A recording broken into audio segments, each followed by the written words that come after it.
श्री श्री गोपाल भट्ट गोस्वामी आविर्भाव महामहोत्सव की जय। श्री रामचंद्र कविराज तिरोभाव महामहोत्सव की जय।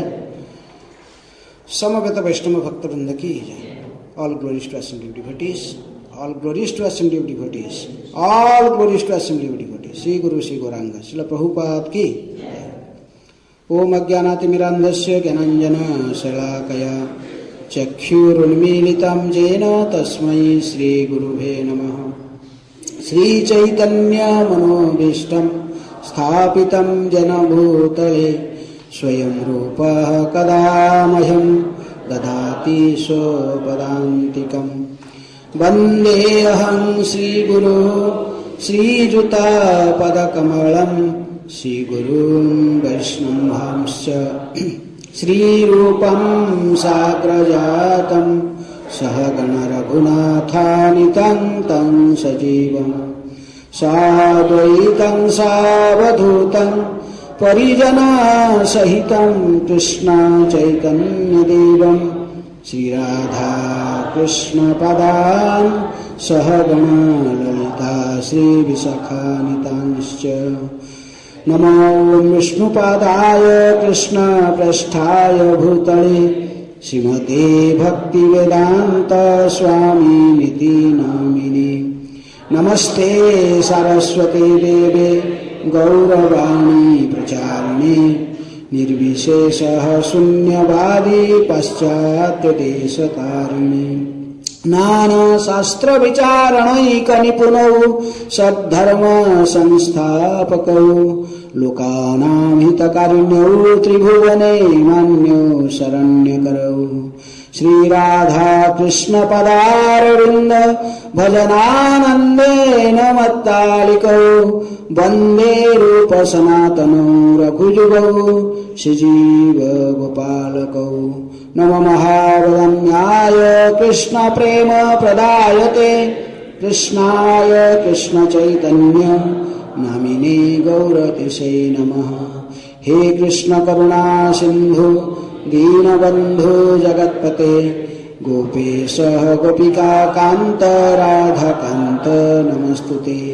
तप्त कांचन गौरांगी राधे वृंदावनेश्वरी वृषभानुसुते देवी प्रणमामि हरिप्रिये।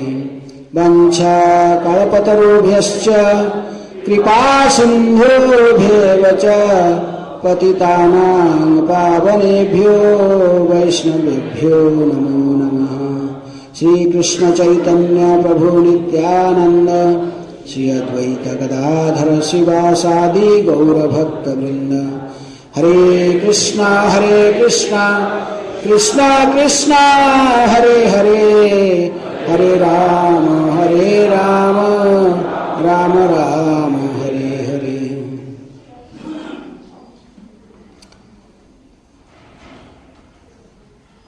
हरे कृष्ण। तो आज श्रील गोपाल भट्ट गोस्वामी जो कि 6 गोस्वामी वृंदावन की 6 गोस्वामियों से अन्यतम, तो उनकी आज आविर्भाव तिथि है। और श्री रामचंद्र कविराज जो कि श्रीनिवास आचार्य के शिष्य थे और नरोत्तम दास ठाकुर के परम मित्र थे।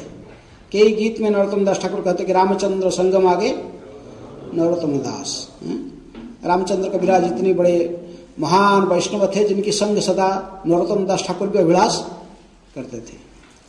तो रामचंद्र कविराज के आज तिरोभाव तिथि। गोपाल भट्ट गोस्वामी के शिष्य श्रीनिवासाचार्य और श्रीनिवासाचार्य के शिष्य रामचंद्र कविराज। तो इसलिए किसके बारे में पहले बोलना ठीक रहेगा? गोपाल भट्ट है, क्योंकि वो सीनियर है, सीनियर मोस्ट। तो वैष्णव के आविर्भाव और तिरोभाव दोनों ही महत्वपूर्ण होता है, और भगवान की केवल आविर्भाव। कोई भगवान के अंतर्ध्यान के कब हुए कब तिरोभाव उसको कोई चर्चा करता है नहीं। चाहे कृष्ण की हो या गौरांग महाप्रभु हो, कोई भी इसको चर्चा नहीं करते। लेकिन वैष्णव की दोनों आविर्भाव तथा तिरोभाव महत्वपूर्ण है। यदि ये समस्त दुख में से वैष्णव के विच्छेद सबसे बड़ा दुख है, जैसे रामानंद राय ने कहा चैतन्य महाप्रभु प्रश्न में दुख मध्य कौन दुख है गुरुतर, वैष्णव विच्छेद बिना दुख, वैष्णव विच्छेद दुख बिना दुख नहीं आर। लेकिन फिर भी भक्ति विनोद ठाकुर कहते कि ही रीजनशील who thinks that Vaishnavas die. Thou art in sound, thou art is living still in sound. Vaishnavas die to live, and living spread holy names around. तो वैष्णव मर कर भी अमर रहते हैं, जब तक इस संसार में जीवित रहते तो हरिनाम के प्रचार में लगे रहते हैं, भगवान के प्रचार कार्य में लगे रहते हैं। प्राण अच्छी जार से है तो प्रचार, जिसके शरीर में प्राण है तो परिचय क्या, प्रचार करेगा। प्रचार नहीं करता तो डेड बॉडी है। कृष्णदास कविराज गोस्वामी जैसे महान भजनानंदी वैष्णव वो भी कह रहे हैं, चेतन चेतन प्रारंभ से कहते प्राण अच्छी जार से है तो प्रचार, जिसके प्राण है तो शरीर में इसके परिचय है कि प्रचार करेगा, प्रचार नहीं कर रहा तो डेड बॉडी है। तो इसलिए वैष्णव जब तक जीवित रहते प्रचार में लगे रहते हैं, भगवान के गुणगान जसगान भगवान की कीर्ति को फैलाने में इसी में लगे रहते हैं। और जब शरीर को त्याग कर बाद नित्य लीला में प्रवेश कर जाते हैं तो वहां पर भी जाकर फिर भगवान की सेवा में जुड़ जाते हैं। तो इसलिए वैष्णव के दोनों ही महत्वपूर्ण होता है, उनका आविर्भाव तथा तिरोभाव। तो आज गोपाल भट्ट गोस्वामी के आविर्भाव तिथि है। अनंग मंजरी आसित सद्य गोपाल भट्टक भट्ट गोस्वामी केचित आहु गुण मंजरी। गौड़ गणेश दीपिका में कवि कर्णपुर ठाकुर कहते कि गोपाल भट्ट गोस्वामी ऐसे ही अनंग मंजरी जो कि राधा रानी के छोटे बहन हैं उनकी अवतार माने जाते हैं, व कोई कोई इनको गुण मंजरी भी कहा करते हैं। किनको? गोपाल भट्ट गोस्वामी को। वृंदावन के 6 गोस्वामियों में से 5 गोस्वामी बंगाल के ही हैं, है ना।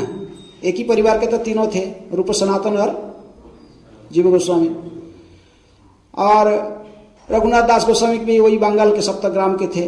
रघुनाथ भट्ट भी बांग्लादेश की है, तपन मिश्र के पुत्र थे। ये सारे प्राय बंगाली परंपरा से बैकग्राउंड से आए हैं। यदि रूप सनातन आदि प्रारंभ से कर्नाटक के इनके पूर्वज कर्नाटक से आए थे, लेकिन दीर्घ समय तक ये भी बंगाल में रहे थे। इनकी बंगाली बैकग्राउंड माना जाता है। लेकिन ये एक ऐसे ही गोस्वामी है गोपाल भट्ट गोस्वामी जो कि दक्षिण भारत से और श्रीरंगम क्षेत्र से ये आए थे। लगभग 1500 ख्रीष्टाब्द, कोई कहते 1500 में इनके जन्म हुआ था, कोई कहते 1503 में जन्म हुआ था। जो भी है इनमें मतभेद है। गोपाल भट्ट गोस्वामी के जो परिवार जो राधा रमण मंदिर के जो रहने वाले जो गोस्वामी लोग वो कहते 1500 ख्रीष्टाब्द, लेकिन भक्ति विनोद ठाकुर अपने पुस्तक में लिखते 1503 में। जो भी है, लेकिन 1500 लगभग आसपास में इनके आविर्भाव हुआ। और ये घर में 30 साल घर में रहे और 45 साल कहाँ रहे, 45 ईयर्स ब्रज में बिताए।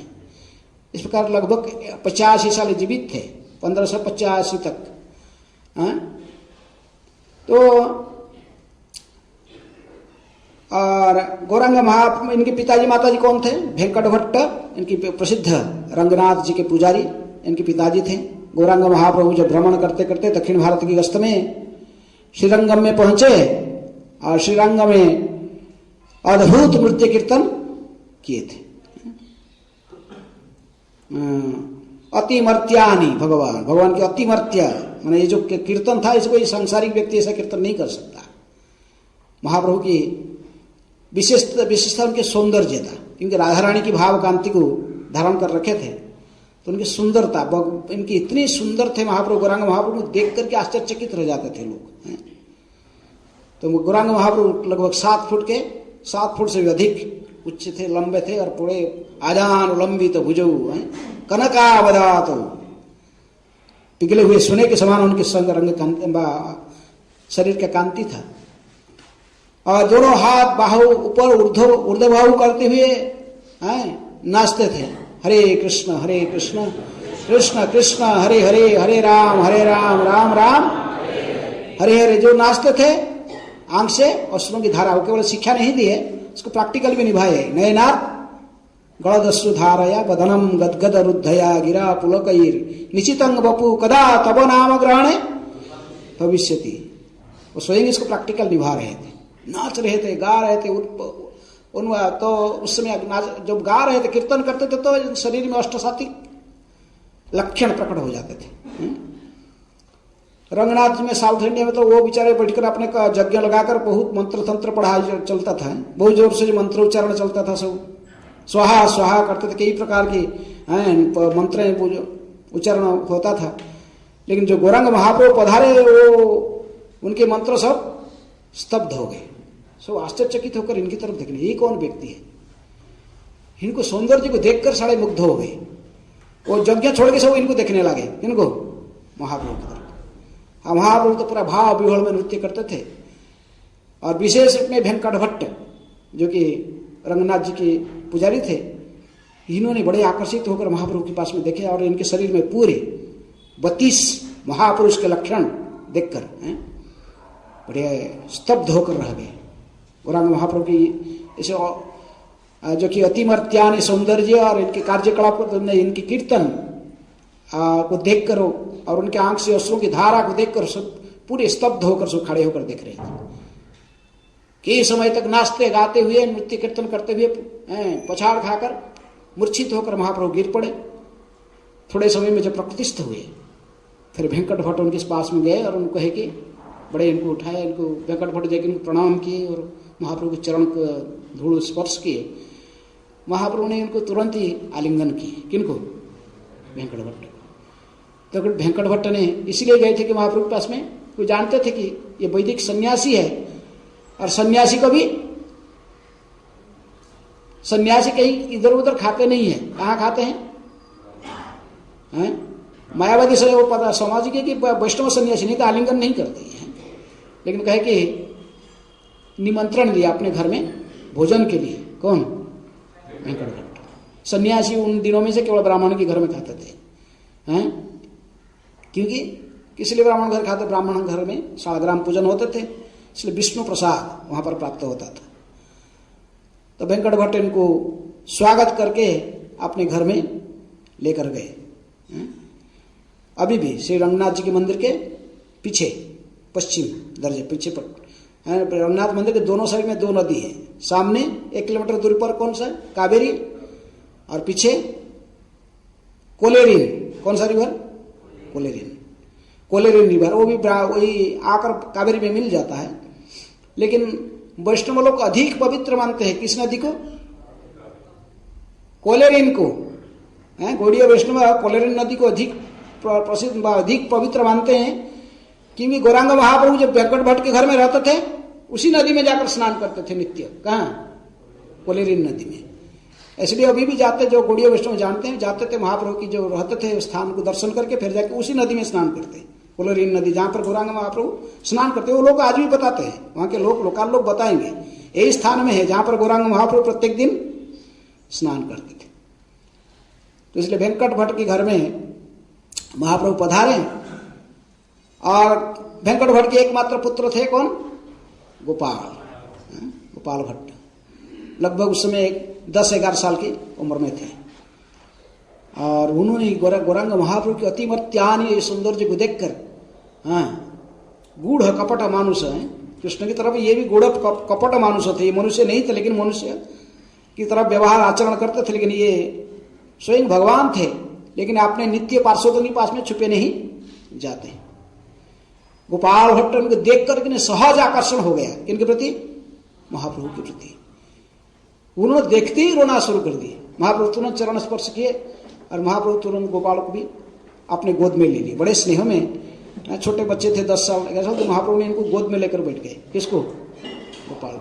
उनको आश्वासना दिए और सारे परिवार आए, महाप्रभु के चरण को धोए। इनको महाप्रभु बैठे तो उनके चरण को धोकर चरणामृत पान किए। आज का आप लोग पीते हैं? पीते हैं कभी कभी। तो देखो ब्राह्मण थे, लेकिन फिर महाप्रभु गए तो उनको पहले गेस्ट को ले गए, तो आप पहले आसन में बैठाए, बैठा कर चरण धोए, चरण धोकर चरणामृत समझ पान किए, सभी के ऊपर छिड़के पानी। लेकिन हम भागते हैं, हमको पे याद है, हम जब हाई स्कूल में पढ़ते थे, रमणा हाई स्कूल में, तो प्रभुपाद जी ने उस समय 77 में गए थे अपने क्या कुछ भक्तों के साथ में, वहाँ विदेशी भक्तों के साथ में गोपीनाथ मंदिर में गए थे, खिरचोर गोपीनाथ में। तो वहाँ पर भी प्रभुपाद जी के चरणाभिषेक होता था, सारे पेंडल बना हुआ था, सब बैठे थे। विदेशी लोगों ने पहले प्रभुपाद जी के चरणाभिषेक करके फिर आरती किए। तो हम लोग को प्रभुपाद जी को देखने नहीं गए थे। किसको देखने गए थे? विदेशियों को, अमेरिकन लोगों को। उस समय अमेरिकन लोगों को देखना बड़ा, तो भागते भागते हाई स्कूल से भाग के, मैं उस समय 9 या 10 में पढ़ता था, भाग के गए थे। और आज जाके देख रहे कि ये अभिषेक हो रहा है, और सब लोग क्या के पानी जो धो के प्रभुपाद चरण को पी कर तुरंत छुड़ा अपने अपने छीन कर सब पी रहे थे। किसको? तो हम बोले ये क्या कर रहे हैं, बुढ़ा आदमी का पैर को धोकर पी रहे हैं, ये क्या है? हाँ मतलब पूरा हमको। और वो कोई दे रहा है, कोई बोला था, और वो बात में जब जो लोग ने हम दूर आप लोग पानी ऐसे छिड़े, अरे इसका चरण धोकर हमारे पर फेंक रहा है, भागे सब हम भागते जाकर बोले किसका साइंस टीचर था, तो उसको बोले कि देखो ये हम लोग गए तो वो लोग ऐसे कर रहे हैं कि ये तो इंडियन आदमी देखता है, उसको बैठा करे, सारे विदेशी लोग इसका चरण को धोया और उसका पानी वो चरण धो के उस पानी को पिया और हमारे ऊपर छिड़क रहा था, हम भागे, दौड़ के भागे हैं। तो साइंस टीचर कहे कि देखो आज तक भी लोग अंधविश्वास में है, अंधविश्वास में। वो बुढ़ी आदमी का चरण में पता नहीं कितना गंदा, कितनी गंदगी क्या लगे होंगे, सब का कई प्रकार के कीटाणु जीवाणु लगे हुए, उसको धो के देखा है, उसको पीते। तुम लोग पिया? नहीं हम लोग नहीं पिया, भागे ऐसे ही, लेकिन छिड़क रहे थे हमारे ऊपर पानी, हम भाग के आ गए। इसलिए आजकल, लेकिन गोपाल भट्ट के घर में जो पहुंचते श्री भेकट भट्ट, इनको आप महाप्रभु को अपने घर में लेकर बैठा कर चरण धोए, चरणामृत। और गोपाल भट्ट तो बड़े स्वतःस्फूर्त भाव से चरणामृत को पान किए। उनके शरीर में पूरा पुलक अश्रु, जय महाप्रभु को स्पर्श करते ही पुलकित स्वतः उनके शरीर में अष्टसात्विक विकार प्रकट हो गया था। किनके शरीर में? गोपाल भट्ट के शरीर में। और उन्होंने तो एक क्षण भी महाप्रभु को नहीं छोड़ते थे, सदा उनके साथ में। पढ़ाई और बंद हो गया, बस महाप्रभु के साथ रहते थे। महाप्रभु भी बड़े दयालु हैं, उस बालक के प्रति कृपा किए। और प्रत्येक दिन खाने के समय में महाप्रभु खाने के बाद उन्हीं प्लेट में जो रहता था वो झोटन प्रत्येक दिन खाते थे, बड़े आग्रह के साथ। कौन? गोपाल भट्ट। और इसी प्रकार महाप्रभु ने उनको असीम कृपा की। 4 महीने फिर तो गए थे भोजन के लिए, लेकिन वहां पर फिर वो सारे परिवार महाप्रभु को आकर चरण में गिरे हैं। गोपाल भट्ट, उनके भाई थे तिरुमल्ल और प्रबोधानंद सरस्वती, तीनों भाई थे वे, गोपाल भट्ट, तिरुमल्ल और प्रबोधानंद। तो तीनों भाई और सभी परिवार के साथ आकर चरण में गिरे। महाप्रभु को उन्होंने विनय की कि हम बड़े भाग्यवान हैं, आप हमारे घर में पधारे। तो 4 महीने कभी चतुर्मास्य प्रारंभ हो गया। 4 महीने तक ये चतुर्मास्य तक एक स्थान में सन्यासी रहते थे उस समय, इसलिए हमारी घर में ही बिताइए। श्री रंगनाथ जी के चरण में कावेरी नदी में नित्य स्नान और दिल्ली रंगनाथ जी के दर्शन महाप्रभु ने निमंत्रण को स्वीकार कर लिया, क्योंकि इनको विशेष कृपा करना था। किसके प्रति? गोपाल भट्ट को। गोपाल भट्ट को भविष्य में आचार्य जी की भूमिका निभाने में इनको तैयार कर, इनको पूरा ट्रेंड अप करके उसी स्तर पर ले आना था। इसलिए महाप्रभु ने रहे। गुह्य रहस्य कोई नहीं समझते थे, लेकिन गुह्य रहस्य था कि गोपाल भट्ट को विशेष कृपा करने के लिए 4 महीने उनके घर में रहे और प्रत्येक दिन गोपाल भट्ट इनके संग में रहते थे। गोपाल भट्ट सोचते थे कि सन्यासी रूप में देखकर विधि बाबा मुझे ऐसा ही विडंबना किया कि मैं इनकी नवदीप लीलाओं को, संकीर्तन लीलाओं को देख नहीं पाया, इसलिए बड़े अफसोस करते थे और रोते रहते थे। महाप्रभु उनके भाव को समझते हुए एक दिन हठात गोपाल भट्ट के सामने श्याम सुंदर के रूप में प्रकट हो गए। किस रूप में? श्याम सुंदर के रूप में दर्शन दिए। श्याम सुंदर के रूप में दर्शन देखकर ही तुरंत ही मूर्छित होकर गिर पड़े। कौन? भाव में विहोड़ होकर। जो मूर्छित अवस्था में पड़े थे तो स्वप्न में देखे, फिर स्वप्न में थोड़ा सा स्वप्न में देख रहे थे नवद्वीप की लीला। हजार लाखों संख्या के लोग नृत्य कर रहे हैं। श्री कृष्ण चैतन्य महाप्रभु नित्यानंद श्री अद्वैत गदाधर शिवासदि गौर भक्त वृंद नाच रहे, गा रहे, उन्मत्त नृत्य। तो इनकी इच्छा था कि वो देखने के लिए किसको?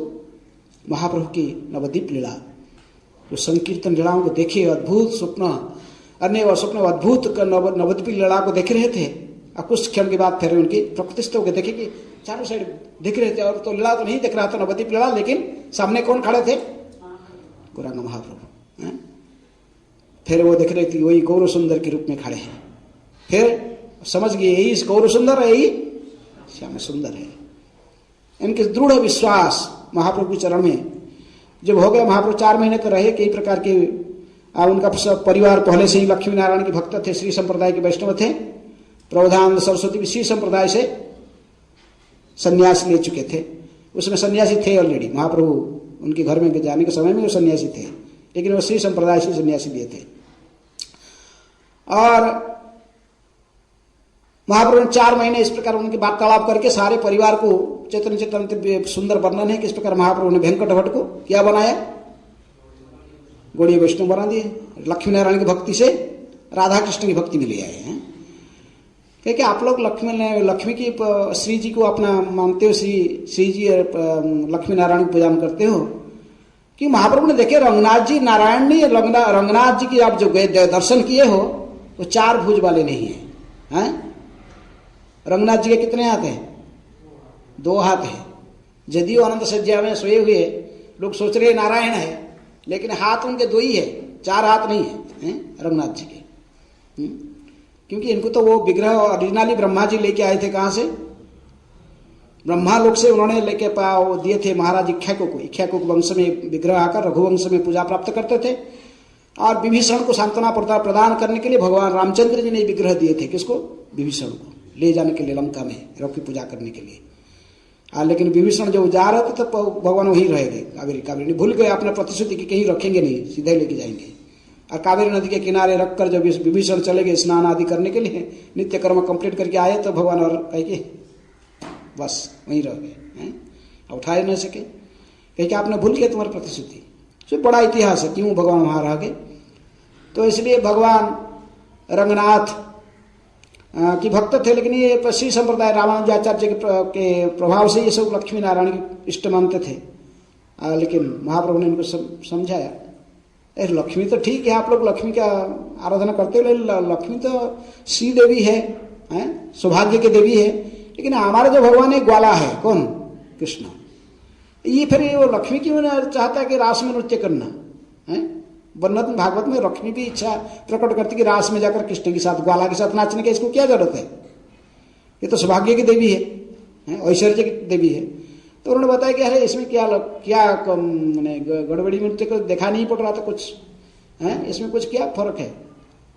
जो लक्ष्मी जो नारायण वही कृष्ण है, इसमें कुछ अंतर तो मुझे दिखता नहीं। नारायण उनके ही विलास विग्रह है।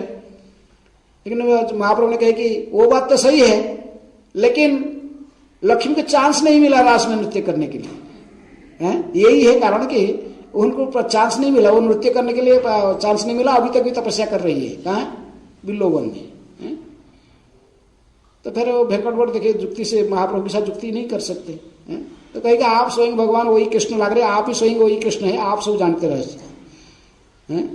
तो इसलिए ऐश्वर्य भाव से कोई रास में भाग नहीं ले सकता। राधा रानी के अनुगत हुए बिना कोई रास में भाग नहीं। लक्ष्मी जी राधा रानी की अनुगत नहीं होना चाहते थे। वो ऐश्वर्य भाव से अपने 4 हाथ वो 4 भुजे वाले लक्ष्मी के स्वरूप में रहकर भी रास में नाचना चाहती थी। ये संभव नहीं है। तो इस प्रकार इनकी समझा। कई दिनों तक शास्त्र चर्चा करते करते 4 महीने महाप्रभु ने पूरे परिवार को क्या बना दिए? कृष्ण भक्त बना दिए। जब 4 महीने समाप्त हुआ, महाप्रभु निकालने के लिए चाहे वो आगे बढ़ने के लिए, और पूरे परिवार पूरे शोकों के सागर में, दुख के सागर में मग्न हो गए। सारे परिवार रो रहे थे, कोई महाप्रभु को छोड़ने की इच्छा नहीं था। विशेष में गोपाल भट्ट जब सुने जी महाप्रभु छोड़ के जा रहे, मूर्छित होकर गिर पड़े। महाप्रभु को उठाए, सांत्वना दिए। और गोपाल भट्ट को जो सांत्वना देने के लिए वो कुछ दिन और रुक गए, और लगभग 5-7 दिन और रुक गए। लेकिन बाद में गोपाल को महाप्रभु जा रहे थे, वर्णन ऐसा आता कि पीछे पीछे भाग रहे थे गोपाल। 2 किलोमीटर लगभग पीछे भागे, रोते रोते रोते रोते। लेकिन महाप्रभु घूमे सीधा, कहे गोपाल और रोना नहीं, बंद रहो, बंद करो यदि तुम मुझे प्रसन्न करना चाहते हो। तुम जाओ अभी वापस, कहाँ? घर में। माता पिता तुम्हारे भी महान भक्त हैं, उनके साथ में रहो। माता पिता जब तक जीवित है तब तक उनके साथ में रहना, उनकी सेवा करना। जब इनकी तिरोभाव हो जाएगी, ये शरीर त्याग देंगे, नित्य में प्रवेश करेंगे, तभी तुम आ जाना वृंदावन। तो वृंदावन में आकर रूप सनातन के साथ रहना। ये मेरी आदेश है, तुम इसी को पालन करना है। इसे कहकर महाप्रभु ने गोपाल भट्ट को सांत्वना देकर घर में वापस भेज दिए। गोपाल भट्ट घर में रहे और जैसे ही महाप्रभु के आदेश के अनुଯାयी घर में रहे और अपने चाचा प्रबोधान सरस्वती से पढ़े, सारे उनसे ही सारे वेद वेदांत सभी प्रकार के ग्रामर और सभी शास्त्र में बड़ा निपुण बने, अध्ययन किए और घर में रहकर माता पिता की सेवा करते थे। लेकिन लगभग 1531 में उनके दोनों माता पिता के देहांत हो गए। तब वो चल दिए। महाप्रभु के आदेश को स्मरण करते महाप्रभु ने कहे थे कि गोपाल घर में रहो, माता पिता की सेवा करो, लेकिन गृहस्थ नहीं बनना, ब्रह्मचारी रहना।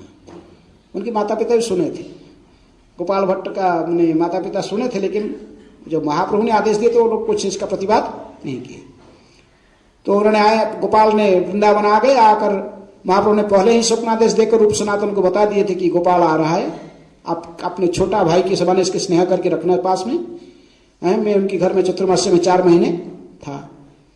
तभी आकर हम रूप सनातन के संरक्षण में वृंदावन में रहने लगे। अन्य गोस्वामी उस समय भी वृक्ष के नीचे रहते थे, ये भी ऐसे वृक्ष के नीचे रहने लगे, एक एक वृक्ष चेंज करते थे।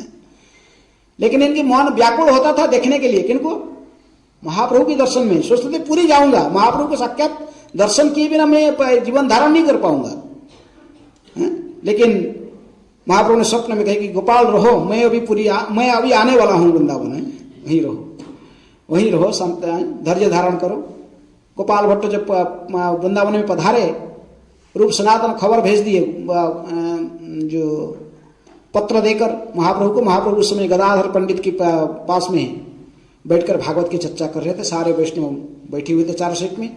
उसी समय पत्रवाहक लेकर पत्र महाप्रभु को दिया। महाप्रभु उस पत्र पढ़ के बड़े ही प्रसन्न हुए, बड़े ही प्रसन्न होकर सभी वैष्णव को कहे कि भागवत क्लास स्थगित रख करके बताए सबको कि देखो ये गोपाल पधार गया। कहाँ? वृंदावन में। गोपाल कौन, उनको क्या पता? देख महाप्रभु ने कहे ये मैं दक्षिण भारत की गस्त में इनकी घर में 4 महीने रुका था, ये वेंकट भट्ट के पुत्र हैं, बड़े बहुत कुछ उसकी प्रशंसा करके ही महाप्रभु ने किए। तत्क्षणात तो वापस आए अपने गंभीरा में। आकर उसी पत्रवाहक को अपने जो बैठते थे, एक लकड़ी का पीढ़ा, लकड़ी का ऐसे छोटा आसन था जिसके ऊपर महाप्रभु स्वयं बैठते थे। इसका पर एक वस्त्र डालकर महाप्रभु बैठकर अपना जप आदि जब करते थे वहीं बैठते थे।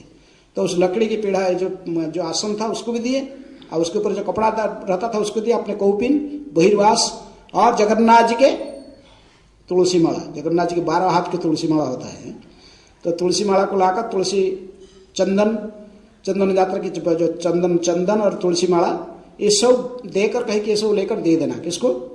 गोपाल को।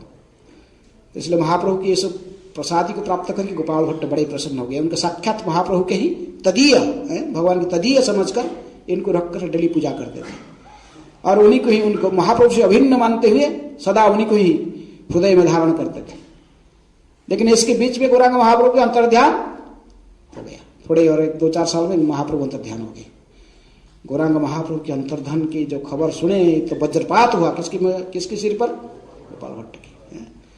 गोपाल भट्ट दिन रात खाना पीना छोड़ के रोते थे, शरीर को त्याग दूंगे, शरीर की रखी क्या फायदा है। पाषाणे कुटिब माथा अनले पशिव, गौरांग गुणेर निधि कुथाए गेले पाव। बड़े कहाँ जाऊं, कहाँ पाऊं गौरांग महाप्रभु को? पत्ते चट्टान पर सिर को फोड़ डालूंगा, नहीं तो आग में प्रवेश कर जाऊंगा, लेकिन जीवन को धारण नहीं कर पाऊंगा। बड़े विच्छेद में दुखी हो रहे थे। हठात महाप्रभु सपने में कहे कि गोपाल इतनी अधैर्य मत हो। सपने आकर कहे कि तुम जाओ, यदि मुझे दर्शन करना है गंडुकी में जाओ, नेपाल में जाओ, वहां दर्शन मिलेगा। तो इससे आशा लेकर चल दिए।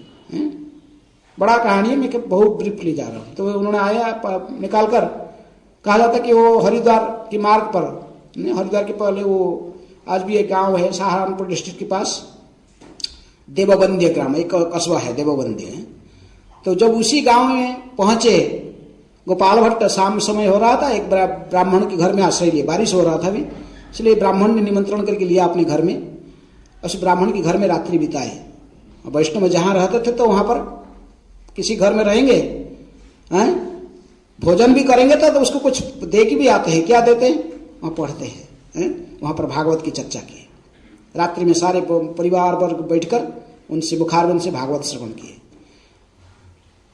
जिनकी भागवत प्रवचन में इतनी प्रभावित हुआ उस ब्राह्मण ने, कहा कि मेरे 2 पुत्र में से एक पुत्र मैं आपको ही दे रहा हूं, आपके साथ नहीं सेवा करेगा। कोई के कहते कि उस समय इनका पुत्र नहीं था, गोपाल भट्ट के आशीर्वाद से ही उनके 2 पुत्र हुए थे और बड़े पुत्र को उन्होंने दे दिया था। इनको, गोपाल भट्ट को। लेकिन कोई कहते नहीं, ऐसा नहीं, वो पुत्र थे, लेकिन 2 पुत्र से एक पुत्र को उन्होंने सीधा कहा कि महाराज मेरे 2 पुत्र एक घर में रहेगा, एक पुत्र आपके साथ है, आपकी सेवा में, आप इसको भक्ति सिखाइए, ये आपके साथ ही रहेगा। है? तो अभी कोई दे देता, ऐसे देता है? 2 लड़का है तो एक लड़का इसको को दे देते, भक्ति रुक्मिणी कृष्ण प्रभु इसको भक्ति सिखाएंगे, और एक लड़का घर में रहेगा। हैं? दे दें? प्रभुपाद जी ने हैरान होगी। प्रभुपाद जी कहते थे लोगों के घर में 4-4 लड़का रहते हैं, कहते 3 लड़के घर में रखो, एक लड़की मुझे दे दो, मैं इसको भक्ति सिखाऊंगा और तुम्हारे पितरों को ये उद्धार करेगा। फिर भी लोग राजी नहीं होते थे। लेकिन वो गोपाल भट्ट की माने द्वारा प्रभावित होकर व्यक्ति में एक लड़का, गोपाल भट्ट कहे कि मैं यात्रा में हूं, अभी नहीं, बाद में भेज देना वृंदावन। तो ना आगे बढ़ते बढ़ते जो गंडुकी में पहुंचे, गंडुकी में जाए, काली गंडुकी, 7 गंडुकी रहते हैं। नेपाल में कितनी गंडुकी है? 7 गंडुकी है। 7 गंडुकी नदी, गंडुकी सभी के नाम है, ऐसे 7 नदी है जिनके नाम ही गंडुकी है। कोई श्वेत गंडुकी है, कोई काली गंडुकी है, कोई नीले गंडुकी है, अलग अलग गंडुकी। लेकिन सालग्राम कौन सा गंडुकी में मिलते हैं? काली गंडुकी। तो काले गंडुकी नदी में जाकर स्नान करते थे। कोई कहते को दामोदर कुंड तक गए थे, दामोदर कुंड में ही स्नान कर रहे थे। कौन? गोपाल भट्ट। जब स्नान कर रहे थे तो कमंडल जो था उनके पास में पानी लेने के लिए, तर्पण के लिए जो पानी डुबाते थे, तो सालग्राम सेवा से वो अपने आप उसके अंदर घुस गए। तो बोले ये क्यों घुस रहे हैं, इनको फिर डाल दिए। लेकिन चारों साइड वो खाली देख रहे थे। गौरांग महाप्रभु के आदेश था कि यहीं पर मुझे महाप्रभु के दर्शन मिलेगा। महाप्रभु कहाँ दर्शन यही मिलता नहीं, लेकिन कमंडल के सालग्राम ऐसे 3 बार कर दिए, 3 बार फिर लोटा के अंदर सालग्राम ही भर रहे थे। तो बोले कि लग रहा है कि यही महाप्रभु की इच्छा है, इनकी इच्छा है। ये तो सालग्राम भी तो कृष्ण से अभिन्न है, जानते थे, वो वैदिक ब्राह्मण थे, इसलिए वो सालग्राम को लेकर आगे देखे कि काउंट करके देखे 12 सेवा ही है। तो फिर लेकर आओ, चलो एक बिडबेक जैसे करके उसमें रख के गले में, सब समय गले में टांग कर चलते थे। सेवाओं को लेकर आए, वापस आए, लेकिन आने के बाद वृंदावन में पहुंचे, लेकिन बड़े बड़े चिंतित रहते थे। महाप्रभु की तो दर्शन नहीं हुआ है, कहे थे कि नेपाल आओ दर्शन मिलेगा। लेकिन सालग्राम जी को बड़ा प्रेम से पूजा करते थे, सेवा करने लगे। जमुना के किनारे रहते थे, जो आप देखे अभी भी राधा रमण मंदिर में गए होंगे, और वो स्थान देखे होंगे राधा रमण के प्रकट स्थल, जहां राधा रमण वही विराजमान, वहां नहीं, गोपाल भट्ट को संगे समाधि, और उसके बाजू में छोटा ऊपर को देखोगे पीपल का पेड़ है, वहां लिखा गया है राधा रमण का प्रकट स्थल। वहीं पर उन्होंने रखकर इस शिलाओं को पूजा करते थे। जमुना उस समय इस पास में ही बहती थी, जमुना किनारे में ही, और वहीं शिला रखकर जमुना में स्नान करते थे। जमुना में रहकर किनारे बैठकर अपने भजन करते थे। नृसिंह चतुर्दशी का दिन था, और नृसिंह चतुर्दशी के व्रत रखे थे, निर्जल व्रत रखे थे नृसिंह चतुर्दशी का, और बैठकर अपने भजन करते थे। शाम के समय में एक सेठ जी आया कलकत्ता से, तो अन्य अन्य गोस्वामी के सब विग्रह थे। मदन मोहन थे, वो सनातन गोस्वामी के गोविंद देव थे, रूप गोस्वामी के गोविंद देव थे, मधु पंडित के गोपीनाथ थे, दामोदर थे, जो थे उस समय दामोदर प्रकट नहीं हुए थे शायद, अन्य अन्य गोस्वामी के सभी को कुछ वस्त्र अलंकार दिए हैं भगवान के लिए, श्रृंगार के लिए वस्त्र और स्वर्ण अलंकार दे के। और कोई कोई आ रहे दूसरे गोस्वामी है इधर, कौन? गोपाल भट्ट गोस्वामी। तो उनके पास पहुंचे, वो तो बैठकर अपने भजन में मस्त थे, कुछ बोलते नहीं थे। तो उनको भी आकर कुछ वस्त्र निकाले, और कुछ वस्त्र और कुछ स्वर्ण अलंकार उनके पास में रखे, और रख कर फिर कुछ बोलना, लेकिन ये कुछ बोले नहीं। कई जगह पे लिखा था कि गोपाल भट्ट मना किए, इसमें मुझे जरूरत नहीं, मेरे पास विग्रह है। लेकिन वो कोई कहते नहीं, गोपाल भट्ट गोस्वामी तो पूरा मग्न थे भजन में। तो इसलिए उन्होंने रखकर चले गए। क्या? स्वर्ण अलंकार और वस्त्र रख कर गए। सोचे कि इनका भी विग्रह होंगे, इनको भी ये पहनाएंगे। और लेकिन जब रख गए तो उनकी आंख से अश्रु टपकने लगा। किनकी आंख से? गोपाल भट्ट की। रात भर भजन करते थे। नृसिंह देव को कहे कि हे प्रभु, आप तो अपने भक्त के लिए कहां से प्रकट हो गए? खंबे से ही प्रकट हो गए भक्त के लिए, हैं? और मेरे पास में तो केवल ये पत्थर के रूप में आप आए हैं, शिला के रूप में, शालग्राम के रूप में। ये वस्त्र अलंकार कैसे आपको पहनाऊं मैं? यदि आप भी मेरे लिए ऐसे विग्रह के रूप में प्रकट हो जाते, वस्त्र अलंकार आपकी सेवा में लग जाता, आपको भी पहना सकता हूं, श्रृंगार कर सकता हूं। जो उनकी मन में ऐसे भावना प्रकट हुआ, ऐसे पागल थोड़ा सा ब्रह्म मुहूर्त में झप सा नींद आया और जमुना में उतर के चले गए। स्नान करके जब आए और अपने पेड़ी खोले हैं, ऐसे पेड़ी रख करके उसके अंदर रखते थे, उसके अंदर वस्त्र डाल के इसके ऊपर शिलाओं को रखकर फिर रात्रि में बंद कर देते थे। जो उसको खोले तो 11 शिला था और एक शिला विशेष रूप में जो शिला दामोदर शिला था, इसके नाम था दामोदर शिला। तो दामोदर शिला की जगह पर राधा रमन प्रकट होकर बहुत सुंदर, उस समय नाम नहीं दिया हुआ था, कृष्ण विग्रह और बांसुरी धारण की मुद्रा में बड़े मनोहर रूप में मुस्कुरा रहे। इनको देखकर इनकी सेवा लेने के लिए तत्पर है, क्योंकि वस्त्र अलंकार मिल गया, पहनाने की इनको इच्छा था। भगवान प्रकट हो गए। ये देखकर गोपाल भट्ट तो भाव विह्वल होकर रहे, आंख से अश्रु की धारा बहने लगा। वहीं प्रणाम, साष्टांग प्रणाम करके गिर पड़े नीचे, और खबर आस्ते आस्ते फैल गई कि गोपाल भट्ट के गोस्वामी के शालग्राम से क्या कौन प्रकट हो गए? भगवान कृष्ण प्रकट हो गए। लेकिन भगवान ने जानते थे कि कोई लोग भी विश्वास करेगा कि नहीं, ये नास्तिक लोग कहेंगे अरे वो खरीद लिया बाजार से कहीं लाके आपने बोलता होगा खरीद लिया। तो इसलिए आज भी राधा रमण विग्रह को देखेगा तो पीठ में शालग्राम है, शालग्राम से चपका हुआ, शालग्राम ही रखा पीछे पीठ पर है। ये शालग्राम से प्रकट हुए, शालग्राम के अंश, दामोदर शिला के अंश वो पीछे है पीठ पर, कि प्रकट हुए उसी से, इसका प्रमाण है शालग्राम से प्रकट हुए। और बस तो अन्य अन्य गोस्वामी आ गए, सनातन गोस्वामी, रूप गोस्वामी, उस समय विश्व वैष्णव राजसभा के जो अध्यक्ष थे रूप गोस्वामी, सभी लोग रूप गोस्वामी को कहे कि आप ही नामकरण कर दीजिए विग्रह का। तो इसलिए उनके नामकरण रूप गोस्वामी ने किया। क्या क्या?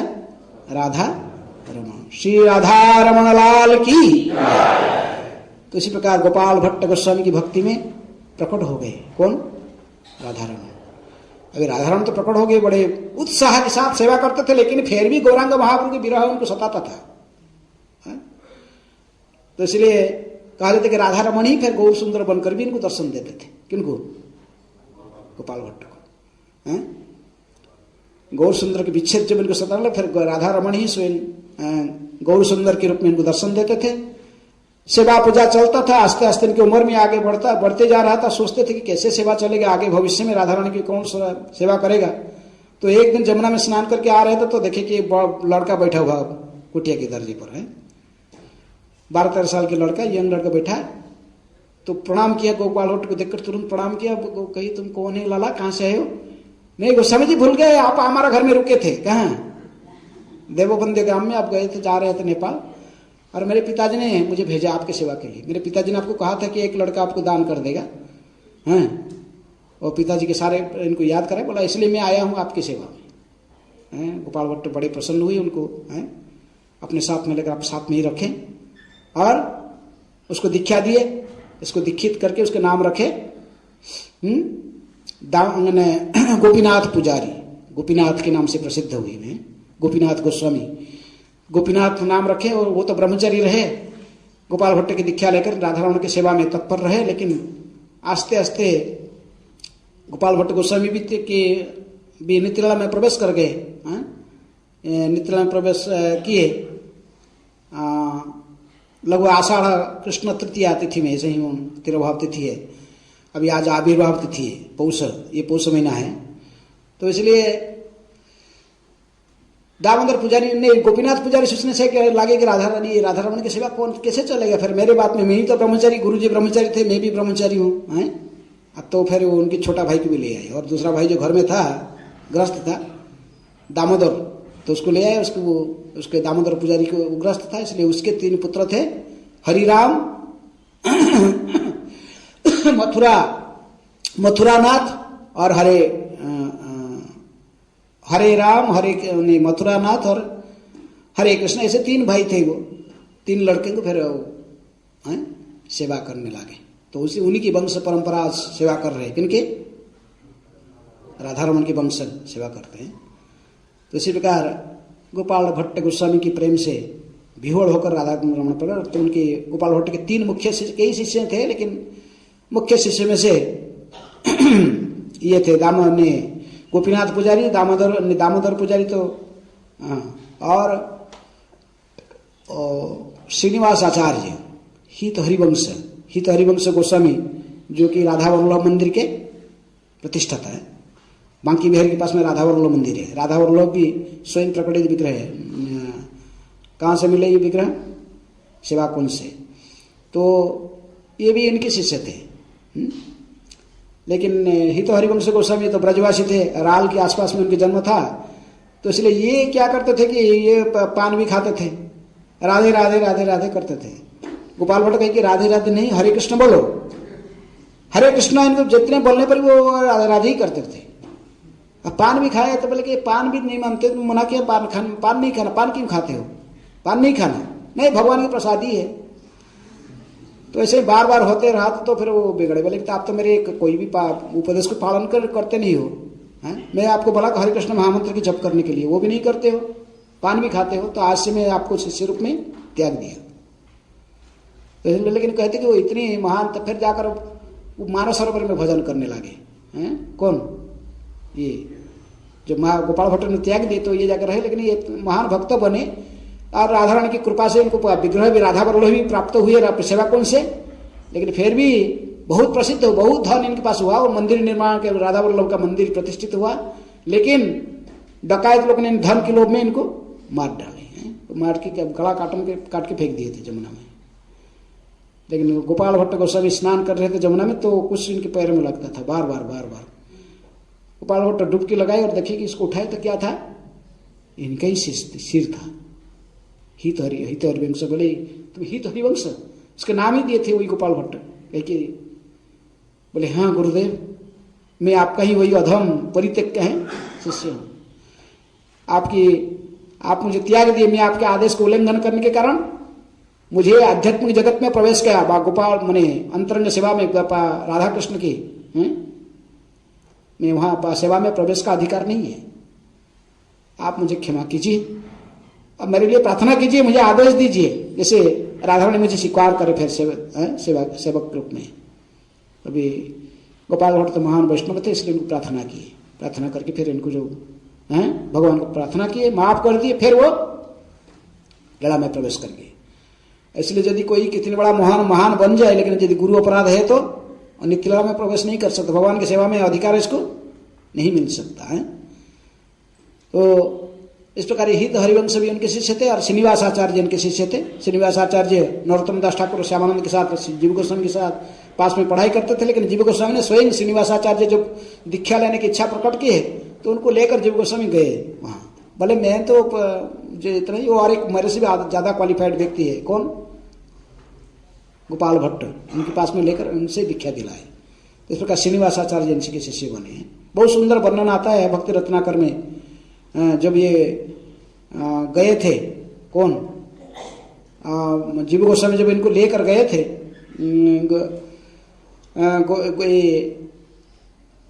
श्रीनिवास आचार्य को उनसे दीक्षा दिलाने के लिए, तब उसने इतनी भाव में विहोर थे, अपने राधा रमन को पकड़कर राधा रमन को स्नान करा के श्रृंगार कर रहे थे, अपने साथ में रखे इनको श्रृंगार करा रहे थे गोपाल भट्ट। और पूरे इसी जगत से परे थे, इनकी चेतना इसी जगत में नहीं था, पूरे भाव विहोर में थे। कब जीव गोस्वामी और ये श्रीनिवास जाकर खड़े थे, इनको पता ही कुछ नहीं था, बाह्य चेतना नहीं था।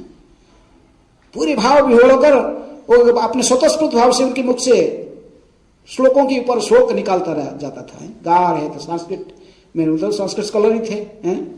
भंडिरेश शिखंड मंडन वर शिखंड लिप्तांग है वृंदारण्य पुरंदर स्फुरंद मंदेदी वर श्यामल कालिंदी प्रिय नंद नंदन परानंद अरविंदाक्षण हे गोविंद मुकुंद सुंदर तनो मांग दिनम आनंद, ऐसे कहते बहुत श्लोक हैं, गा रहे। स्वतःस्फूर्त गोपाल भट्ट पूरे प्रेम से गदगद हो रहे थे। कुछ समय के पास उनके प्रकृतिस्थ हुए, तभी फिर जीव गोस्वामी ने कहे ये आपसे दीक्षा प्राप्त करना चाहते हैं, मैं इनको रेकमेंड कर रहा हूँ, ये बहुत क्वालिफाइड व्यक्ति है, मेरे साथ में ही भागवत पढ़ रहे हैं और भागवत के आचार्य हैं। तो इसलिए जीव गोस्वामी कहने पर फिर वो इनको दीक्षा दिए थे। किसको? श्रील प्रभुपाद जी ने कहे कि हमको डेटी वर्शिप सीखना। कहाँ से? राधा रमण मंदिर में। ब्रज में जितनी भी डेटी की सेवा होता है सबसे स्टैंडर्ड सेवा कहाँ होता है? प्रभुपाद जी ने कहा राधा रमण मंदिर से ही डेटी वर्शिप सीखना। 2 अमेरिकन शिष्य प्रभुपाद जी के गए थे राधा रमण मंदिर में प्रभुपाद जी के समय में, थोड़ा देखने के लिए, कैसे राधा रमण दर्शन करने के लिए। राजभोग के समय में 12 बजे राजभोग आरती हो रहा था, उनके 11 बजे होता शायद, 11 साढ़े 11 बजे। तो दोनों भाव में विवल होकर देख रहे थे राधा रमण के आरती दर्शन कर रहे थे। पुजारी ने भी इनको मार कर रहा था। पुजारी ने बात में आकर कहा कि मैं देखा, और बुलाया इनको, बुलाकर इनको दिया तुलसी, चरण तुलसी और दिया चंदन, और इनको तो प्रसाद दिया। है कि मैंने मार किया, आप लोगों ने कितने भाव में राधा रमण को दर्शन कर रहे थे, इसलिए मैंने राधा रमण को प्रार्थना किया, और आप लोग भी प्रार्थना करो अगला जन्म में आप लोग जैसे हमारे गोस्वामी परिवार में जन्म लोगे, राधा रमण गोस्वामी परिवार में जन्म लोगे, तो आपको भी ऐसे ही मेरे तरफ राधा रमण का साक्षात सेवा करने का मौका मिलेगा। तो लोग ने कुछ बोले ना, आके प्रभुपाद जी को बोले हम लोग ऐसे ही गए थे राधा रमण मंदिर में, गोस्वामी ने हमको आशीर्वाद दिए कि अगला जन्म में आप लोग का हमारे गोस्वामी परिवार में जैसे जन्म हो, राधा रमण की सेवा मिलेगा। प्रभुपाद जी तुरंत बड़े क्रोधित हुए, फिर चश्मा को निकाल के रखे, बोले कि क्या है, इतने बुद्धू है आप लोग हैं, जाओ अभी वापस।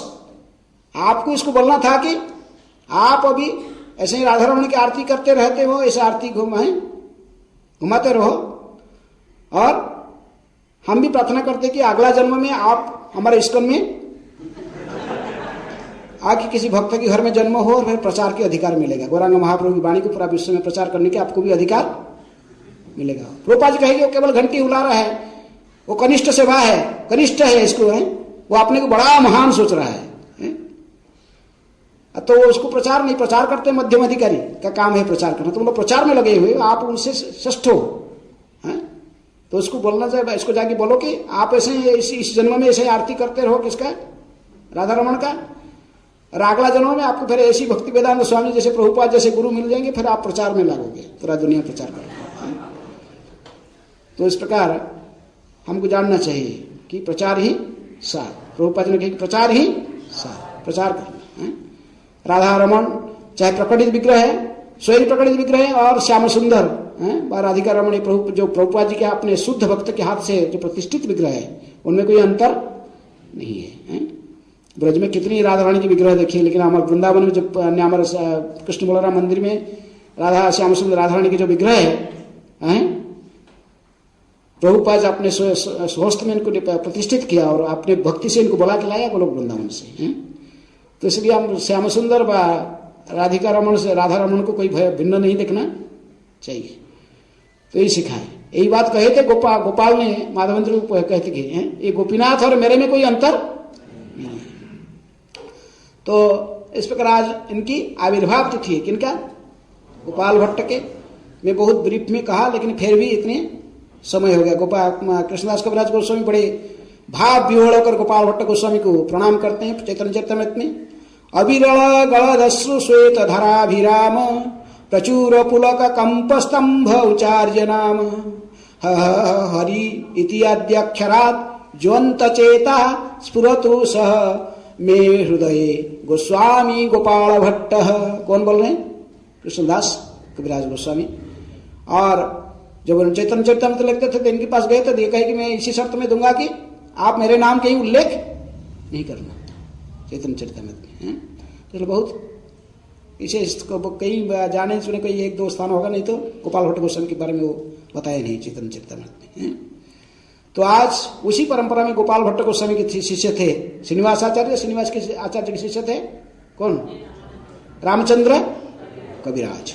तो उनका भी आज क्या तिरोभाव तिथि है। रामचंद्र कविराज भी महान गौड़ीय वैष्णव आचार्य थे। इनके पिताजी कौन था? इनके पिताजी थे चिरंजीव। चैतन्य चरितमृत में कहा गया मध्य लड़ा के 11वां अध्याय कि 42 ने 92 भाष्य ऑनवर्ड्स ये कहा गया कि उनके बारे में परिचय मिलता है। मुकुंद दास नरहरि श्री रघुनंदन खंडवासी चिरंजीव आर सुलोचन चिरंजीव सेन महाविज्ञ सर्वमते खंडे विलसय निज पत्नी सहिते अरुंधति समपति व्रता पत्नी तार परम सुशीला अलौकिक चेष्टा जार। चिरंजीव सेन बड़े विज्ञ महाविज्ञ सर्वमते बहुत बड़े विद्वान व्यक्ति थे और उनकी पत्नी तो सुनंदा ये भी अरुंधति के समान सती थी। ऐसे कृष्णदास कविराज गोस्वामी अरुंधति समपति व्रता पत्नी तार। और ये सभी मुकुंद दास नरहरि रघुनंदन ये सभी के साथ ये भी रहते थे शिखंड में। इनके प्रकृति में जन्मस्थान अन्यत्र था, लेकिन जब इनके कहते कि दामोदर कवि जो कि उनको शादी उनकी लड़की को शादी करने के बाद फिर ये आकर भी शिखंड में रहते थे। चिरंजीव सेन महान गौरव पार्षद थे, गौरांग महाप्रभु को अपने प्राण में बाब हृदय में सदा धारण करके रखते थे। तो इसलिए इन्हीं के ही पुत्र के रूप में दोनों की जन्म हुआ, एक रामचंद्र कविराज और उनके छोटे भाई जो कि लिखते हैं भजहु रे मन, कौन? गोविंद कविराज है। भजहु रे मन श्रीनंदन नंदन अभय चरणारविंद रे गोविंद दास अभिलाष रे। ये गोविंद दास बा गोविंद कविराज ये भी इनके छोटे भाई थे रामचंद्र कविराज के। ये दोनों इनके पुत्र थे, चिरंजीव सेन और सुनंदा इनके माता पिता थे। और लेकिन बाल्य समय माने ऐसे वैद्य इनके जो परिवार के जो पेशा इनके पिता जो थे वैद्य थे। वैद्य क्या समझ रहे? आयुर्वेदिक डॉक्टर, वैद्य काम करते थे। और लेकिन साथ साथ में इनको शास्त्रादि अध्ययन में भी निपुण रहते थे। और बचपन से ही बाल्य अवस्था में ही इनके माता पिता के मारने से पिताजी की वियोग है, पितृ वियोग हो गया था। किनका? रामचंद्र कविराज के। चिरंजीव सेन की देहांत के बाद फिर इन्होंने ऑटोमेटिकली आकर अपने मामा के घर में, मामा जो मटरनल अंकल जो ग्रैंडफादर थे दामोदर कवि, उनके घर में आकर रहने लगे हैं। तेले ही बुधोरी गांव में सही उसके वहां आकर रहने लगे। तो ये थे शक्ति के उपासक। किसको पूजा करते थे? दुर्गा देवी पूजक थे। और क्या करेंगे, उन घर में रहे तो बचपन से तो सब संस्कार ऐसे होते, आस्ते आस्ते ये भी है वही विधि में चलने लगे, देवी की पूजा करने लगे हैं। और ये भी बड़ा फेमस इनके स्वभाव था कि कविता जो ये कवि थे। कवि बनना कोई आर्टिफिशियल नहीं बन सकता है, प्रयास करके कोई कवि नहीं बन सकता। प्रयास करके कोई क्या बन सकता है? राइटर बन सकता है, लिख सकता है। लेकिन कवि बनना यह सहजात लक्षण है, तो जन्म से उनके सहजात लक्षण होता है। हम कोई बात बोलेंगे तो पद्य नहीं गद्य के रूप में निकलेगा, सेंटेंस बनेगा। वो बोलेंगे तो वो पद्य के रूप में निकलेगा उनके मुख से, स्वभाव है। तो इसलिए रामचंद्र कविराज बचपन से दोनों भाई वो उनके ऐसे ही बोलते थे तो बड़े लोग इनको बड़ा आदर करते थे। लेकिन ये कवि थे बचपन से ही। और लेकिन पहले तो देवी के बारे में सब गीत लिखते थे उस समय, मामा के घर में जो थे ग्रैंडफादर के घर में। आस्ते आस्ते ये भी बड़े पंडित के रूप में इनकी ख्याति बढ़ने लगा, कवि के रूप में। जैसे उनकी ग्रैंडफादर का ख्याति था, तो एक भी बड़े कवि के रूप में ख्याति बढ़ने लगा। और आस्ते आस्ते इनकी विवाह के समय हो गए। मैं डायरेक्ट डिटेल जाऊंगा तो बहुत लंबा होगा, तो इसलिए जो विवाह हुआ, विवाह के प्रोसेशन में आ रहे थे, जाजीग्राम के मार्ग देकर आ रहे थे। जाजीग्राम किसके घर? श्रीनिवासाचार्य। श्रीनिवासाचार्य उस समय नरोत्तम दास ठाकुर श्री जीव गोस्वामी से शिक्षा, भागवत की शिक्षा लेकर सब वापस चले गए थे। नरोत्तम दास ठाकुर और श्रीनिवासाचार्य उस समय दोनों ही जाजीग्राम में रहते थे, उनके घर में। श्रीनिवासाचार्य घर में रहते थे और वो अपने बारांडा में ही बैठकर भागवत की चर्चा करते थे, आलोचना चलता था। वो भागवत के पंडित थे, श्रीनिवासाचार्य भागवत के महान पंडित थे। तो कुछ चर्चा चल रहा था और भी कई लोग बैठे हुए थे, नरोत्तम दास ठाकुर बैठे हुए थे। और वो इसी समय शादी का प्रोसेसन जा रहा था, बड़े थाट बाट में। रामचंद्र कविराज बैठे हुए थे अपने पलंग में। लेकिन वर्णन आता कि जो रामचंद्र कविराज भी देखे श्रीनिवासाचार्य की तरफ ऐसे एक बार उनकी नजर डाला, इनके शरीर में अद्भुत एक सिहरण हुआ। उन्होंने भी सोच रहे थे कि ये व्यक्ति की जैसे मैं पहले कहीं देखा हूं, जैसे मेरे परिचित व्यक्ति है। कि जन्म जन्मांतर से मेरा कोई संबंध है इनके साथ। और जब वो देखे भी श्रीनिवासाचार्य जी भी रामचंद्र जी को कविराज को देखे, वो भी सहज आकर्षण हुआ उनके प्रति। तो उन्होंने पूछे कि ये जो व्यक्ति बैठा है, जब बैठ के जा रहा है शादी प्रशासन में, कौन है, कौन जानता है इसके नाम, लोग बताए। आचार्य जी इसके नाम है रामचंद्र कविराज। आप नहीं जानते, सारे लोग जानते, बाहर महान पंडित है, महान विद्वान कवि है, रामचंद्र कविराज के नाम से ख्याति है उसकी। तो तभी श्रीनिवास आचार्य ने कहे कि राजकुमार के समान इसकी चेहरा है और इतनी सुंदर दिखने में, और इतनी कवित्व, तो फिर आप बोले कि इतने बड़े पंडित विद्वान हैं, लेकिन ये यदि इसको विद्वता को कृष्ण भक्ति में लगाएगा तो इसके कल्याण हो सकता है। मन में मन चिंतन करने की ऐसे ही व्यक्ति है कृष्ण, कृपा कीजिए जैसे आपकी भक्ति करें। क्योंकि पता था कि लोगों के मुख से ये शक्ति का उपासक है, दुर्गा भक्ति कर रहा है। जब ऐसे ही श्रीनिवास आचार्य की इच्छा हुई कि मन में मन की कि ये भी कृष्ण भक्त बने, घर में गए, लेकिन शादी का दिन तो, उस दिन तो शादी का दिन रात बहुत मुश्किल से बिता नहीं गया उनसे। अंतिम प्रहर में उठकर अपने पत्नी सज्जा पर है, उठ के भाग के आ गए घर से, भाग के आकर सीधा पहुंच गया वही जाजी ग्राम में, जहां पर श्रीनिवास आचार्य के गांव में पहुंच गए। वहां आकर दूसरे ब्राह्मण के घर में रह गए और सुबह सुबह गए मिलने के लिए। किनको? श्रीनिवास आचार्य। श्रीनिवास आचार्य सुबह सुबह उठकर दोनों आए, भजन गा रहे थे। नरोत्तम दास ठाकुर अपना भजन गा के झाड़ू बहार कर रहे थे, सफाई कर रहे थे सब हैं। और वो समय पहुंचे श्री में ये, और जाकर प्रणाम किए श्रीनिवास आचार्य। श्रीनिवास आचार्य तुरंत उनको उठाकर आलिंगन किए। किसको? रामचंद्र कविराज। कहे कि जन्मे जन्मे तुम्ही बांधवो अमार, तुम जन्मे जन्मे हमारे बंधु है। और भी श्री वो भी बड़े भाव विवल होकर रोकर उनके चरण में गिर पड़े। तभी इनको श्रीनिवास आचार्य अपने पास में बैठाए रखे, और वो घर जाना भूल गए, फिर वहीं रहे श्रीनिवास आचार्य के साथ, और नित्य भागवत श्रवण करने लगे हैं। नित्यम भागवत सेवाया, भागवत श्रवण करने लगे। और जो सेवा दिए, दोनों सेवा मिल गया। नरोत्तम दास ठाकुर और श्रीनिवास आचार्य जैसे महाभागवत वैष्णव की सेवा करना और भागवत सुनना, इनकी चेतना पूरा शुद्ध हो गया। और घर में तो आए नहीं कई महीने तक। घर वाला बोले कहाँ गया, नया शादी हुआ और कहाँ भाग गया ये, काल शादी और भाग गया, कहाँ से घर पर छोड़ के सब ढूंढ। लेकिन कई महीने के बाद घर में वापस गए। अजय रामचंद्र कविराज सिर में क्या था? तिलक, वैष्णव तिलक, तुलसी कंठी। इसको देखकर तो सब स्मार्त आगे सोच बोले कि ये क्या, ये तो गायब कहाँ हो गया था और अभी प्रकट हुआ, तो ये क्या वैष्णव बन गया? सब घर गए, गाली देने लगे, ये क्या किया? तो तेरे ग्रैंडफादर था दामोदर कवि, इतने बड़ा शक्ति उपासक था, तुम्हारे घर में शंकर जी की मंदिर है, देवी की मंदिर है, तुम क्या कर रही हो? कुछ तो बोले नहीं। दूसरे दिन सुबह जब स्नान करके आए पास में नदी में स्नान करके शंकर जी को पानी चढ़ाए ना, देवी को भी कुछ प्रस्तुति की, सीधे घर में आकर तुलसी को पानी दिए। पहले तुलसी में पानी चढ़ाकर और माला लाकर जपने लगे क्या? हरे कृष्ण कृष्ण कृष्ण हरे हरे, हरे राम तो सभी जब झगड़ा करने के लिए आ गए, सारे स्मार्त ब्राह्मण आ गए। तो उनको बोले कि देखो ये सब भक्त थे, देवी भक्त, शंकर जी भक्त कौन था? रावण था, बाणासुर था, और सब मैंने देवी भक्त शिव भक्त का नाम सब लिस्ट बोले कि ये सब उनके शरण में थे। जब ये सब कृष्णद्रोही बने, रामद्रोही बने, इनका कोई रक्षा किया? उनको देवी रक्षा किया ना, शंकर रक्षा किया।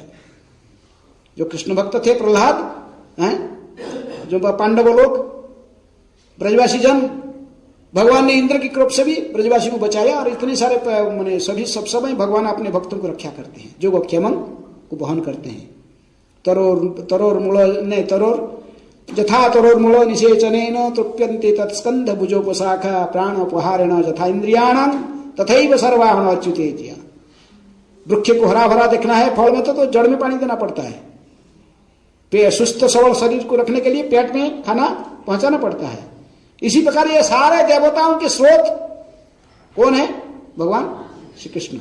11वें अध्याय गीता में आप देखे हो, जैसे विराट रूप का दर्शन शास्त्र युक्ति देखकर ये सब ब्राह्मण को परास्त किए। बोले कि इसलिए केवल कृष्ण की सेवा करो, आप मेरे को फॉलो करो, भगवान की पूजा करोगे तो तुम्हें हित होगा, नहीं तो वही शक्ति तुमको मार डालेगा, वही है। तो ब्राह्मण लोग क्या करेंगे? जुक्ति तो पाए नहीं, जुक्ति में ये तो सारे आर्गुमेंट सीख कर गए थे। किससे सीख कर गए थे? श्रीनिवास आचार्य जो नरोत्तम दास ठाकुर से पूरा टेंडा होकर गए थे। और उनको कुछ बल नहीं पाए, फिर ये पूरे वैष्णव बन गए। और छोटा भाई गोविंद कविराज उस समय शाक्त थे, बहुत आसान बहुत मुश्किल से इनको भक्त बनाए। कौन? रामचंद्र कविराज। इनको भेजे नरोत्तम दास ठाकुर के पास लाए, फिर रहते, लेकिन फिर ये भी भक्त बन गए। आस्ते आस्ते छोटा भाई को भी भक्त बना दिए हैं। गोविंद कविराज दोनों कृष्ण भक्त बन गए। गांव वाले हल्ला गुल्ला करते थे, इसलिए उनके सामने संग न करके आकर नरोत्तम दास ठाकुर में साथ में नरोत्तम दास ठाकुर भी सदा उनके संग में रहकर अपने भाग्यवान समझते थे। इसलिए रामचंद्र कविराज आकर रहने लगे। कहाँ? बांग्लादेश में आकर खेतुरी ग्राम के पास में, वो नरोत्तम दास ठाकुर के पास में रहते थे। वहां रहकर वो अपने भजन करते थे और दोनों बड़े मित्र से सब समय कृष्ण कथा में तल्लीन रहते थे। श्रीनिवास आचार्य जैसे अनुमोदन प्राप्त करके नरोत्तम दास ठाकुर के संग में सदा रहते थे। नरोत्तम दास ठाकुर के जो प्रचार करते थे बांग्लादेश में, वहां भी स्मार्त ब्राह्मण लोग इनके अगेंस्ट में पड़ गए। किनके अगेंस्ट में? नरोत्तम दास ठाकुर। नरोत्तम दास कायस्थ थे, श्रीनिवास आचार्य तो ब्राह्मण परिवार ही थे, ब्राह्मण परिवार में थे, इसलिए ब्राह्मण लोग इनको ज्यादा कुछ बोल नहीं सकते थे, ये गुरु का भूमिका निभाने। श्रीनिवास ठाकुर ने वो ये कायस्थ परिवार में थे, ब्राह्मणों को शिष्य बनाते थे, तो इसलिए बड़ा जो स्मार्त ब्राह्मण लोग ने सब प्लान करके ही एक दिग्विजय पंडित को लाए इसको परास्त करने के लिए। किसको? रूपनारायण, एक दिग्विजय पंडित को। वहां के जो राजा था लोग का, जो नरसिंह देव, उस एरिया के पूरे राजा, ये भी राजा थे कृष्ण छोटा पैर के, इनके ऊपर भी और जो पूरा मुल्क के पूरा डिस्ट्रिक्ट राजा जो था, तो उसको बुलाकर वो रूप नारायण को लेकर आते थे कि नरोत्तम दास ठाकुर को जुक्ति में परास्त करके बंद कराएंगे, इस ब्राह्मण को दिखा देना है। कायस्थ परिवार में होकर ब्राह्मण को दिखाया जाता है, तो इसलिए लेके आ रहे थे। लेकिन ये देखिए कि नरोत्तम दास ठाकुर उस समय वृद्धावस्था में थे और रामचंद्र कविराज नहीं चाहते थे कि नरोत्तम दास ठाकुर को जाके ये लोग हरास करें, परेशान करें। तो नरोत्तम दास ठाकुर के तो दूसरे एक शिष्य थे गंगा नारायण चक्रवर्ती, तो वो रामचंद्र कविराज दोनों मिल गए। बोले कि आज ये लोग को हम पहले इनको यहाँ से वापस जाने की विधि करेंगे, जैसे नरोत्तम दास ठाकुर तक न पहुँच सके हैं, जो प्राण करिए। इसलिए गाँव के जो पंडित आते थे, राजा नरसिंह देव और रूपनारायण आ रहे थे, तो गांव की एंड में जहां से गांव में प्रवेश करेंगे नरोत्तम दास ठाकुर के गांव में, तो वहां पर एक दोनों साइड में दुकान खोल दी। एक साइड में मिट्टी का बर्तन सेल कर रहे थे और दूसरे साइड में एक पान सेल करने, क्योंकि जानते हैं पंडित लोग को ये दोनों जरूरत है। वो आएंगे पंडित लोग, खाएंगे नहीं किसी घर में, स्मार्त ब्राह्मण अपनी कुकिंग करेंगे खाएंगे, तो कुकिंग करने के लिए उसको नया मिट्टी का बर्तन चाहिए और खाने के बाद इनको पान जरूरत पड़ता है, पान खाना। दोनों को दुकान खोल दी। तो वो सत पंडित लोग ने आए गांव में, इस लास्ट में वहां देखे कि वहाँ अच्छा साफ जगह था, नदी था, तो कहीं कि यहाँ कुकिंग करके खा पी के फिर बाद में जाएंगे नरोत्तम दास ठाकुर को मिलने। तो जो गोविंद ने देखे कि आए मिट्टी, तो देखे अरे यही तो मिल रहा है, नया मिट्टी का बर्तन है। उसके पास गए, फिर पान भी मिल रहा है इधर। लेकिन जो बातचीत कर रहे थे ये संस्कृत में बात करने लगे। बोले अरे मिट्टी का बर्तन बेच रहा है, संस्कृत में बात कर रहा है। ये पान बेचने वाला ये भी संस्कृत में बोल रहा है। तो ये भी पंडित सब थे, ये भी संस्कृत में बात करने लगे। तो आस्ते आस्ते थोड़ा ऐसे उसको थोड़ा चढ़ा बात करते करते फिर फिलोसफी आ गया चर्चा। फिलोसफी चर्चा हो तो लोग को डिफीट हो गई। कौन? वो जो आए थे रूपनारायण के फलवार, उनका चेले लोग आए थे, सफर वापस गए, पता नहीं ये गाँव कैसा है। ये दोनों हम गए मिट्टी का बर्तन खरीदने और पान खरीदने के लिए। वो तो पान बेचने वाला मिट्टी का बर्तन बेचने वाला संस्कृत बोल रहे हैं, और हमारा तो साथ में जुक्ति में हमको परास्त कर दिया। हम तो उनके साथ हैं, हमको चुप बना दिया, कर दिया। तो फिर वो स्वयं आए। बोले अच्छा कैसे देख चले। वो पंडित भी दिग्विजय पंडित स्वयं आया, राजा भी आए, दोनों आकर देखे कैसे बातचीत करे। सतकुश होती है, संस्कृत बोल रहे। बोले तो रूपनारायण के साथ भी जो बातचीत हुआ, रूपनारायण के भी उनके जुक्ति से जो है, जुक्ति से रूपनारायण भी परास्त हो गए, दिग्विजय पंडित जो था। बोले अरे राजा बोले आज ये पान बेचने वाला। बोले तो आप लोग कैसे लॉजिक कहाँ से सीखे हो? कौन आपका गुरु कौन है? ना हम लोग तो वो है महान वैष्णव परमहंस है, महान वैष्णवाचार्य नरोत्तम दास ठाकुर के अत्यंत पतित शिष्य, सबसे घृणित बड़े हैं। बोले बाप रे, उनके चेलाओं की ये बोलते इतने ही मैंने कुछ भी नहीं, ये कहते सबसे निम्न चेला है, और ये चेलाओं के पास में इतने ज्ञान है तो उसका पास क्या ज्ञान होगा। और रूपनारायण कहा कि मेरे को नहीं जाना वहां तक है। वहीं से वापस आ गए। वापस तो आ गए पंडित दोनों, लेकिन आकर जो रात्रि में विश्राम कर रहे थे, देवी ने क्रोधित होकर आए। ये देवी उपासक थे। क्रोधित होकर स्वप्न में कहे राजा नरसिंह रूपनारायण तुम दोनों जाकर काल सुबह यदि नरोत्तम ठाकुर के चरण में नहीं गिरोगे, माफी नहीं मांगोगे, उनसे दीक्षा नहीं लोगे, तुमको जान से मार डालूंगा मैं। तुम्हारे खून को आए, खून को मैं डाके नहीं साकर मेरे से जितने भी फलवार से तो खाएंगे सो मैं स्वयं खड़ग में तुम दोनों को समाप्त कर दूंगा। बड़े कंपनी लगे भाई तुम लोग अपराधी किए हो। नरोत्तम दास ठाकुर जैसे महाभागवत वैष्णव को निंदा करने की प्लान बा इनको प्रति सड़ बनकर इनकी निंदा करने की प्रयास किया। हंति निंदंती द्वेष्टि न अभिनंदंती क्रुध्यंती जानती न हर्षम दर्शने पतनानि सत। ये सब क्रियाओं से वैष्णव अपराध होता है। तो कहते वैष्णव अपराधी बन गए हो, जाओ माफी मांगो। दूसरा दिन दोनों बड़ा कंपते हुए आए फिर आए नरोत्तम दास ठाकुर के चरण में सरेंडर हुए। नरोत्तम दास ठाकुर अपने भजन में मस्त थे, भगवान के पूजन में बड़े भाव विवल थे। फिर जाके इनको मिले रामचंद्र कविराज को और इनको बोले कि थोड़ा आपका गुरु जी से मिलाओ हमको देवी काल रात को ऐसे आकर बड़ा धमकी दी है, कुछ करना पड़ेगा। तो ये लोग गए, फिर नरोत्तम दास ठाकुर आए बड़े दैन्यता से, कैसे मैं आपकी सेवा कर सकूं, बड़े भाव से, कैसे मैं तो जैसे अधम, आप जैसे इतने योग्य ब्राह्मण घर में जन्म लिए हुए ऐसे महान योग्य व्यक्ति हो, आपकी मैं कैसे सेवा करूं, ऐसे कहकर दैन्यता से उनको आसन दिए बैठने के लिए। वो स्वयं प्रणाम कर रहे थे, लेकिन ये भी तुमको रुके, ये भी प्रणाम किए वांछा कल्पतरु करके फिर बैठे। फिर वो ने अपनी सारी घटना कहा। इस प्रकार वो दोनों भी नरोत्तम दास ठाकुर के भक्त बने। वो लेकिन कहने का है कि रामचंद्र कविराज इस प्रकार सदा इनके संग में रहते थे। किनके संग में? नरोत्तम दास ठाकुर के संग में।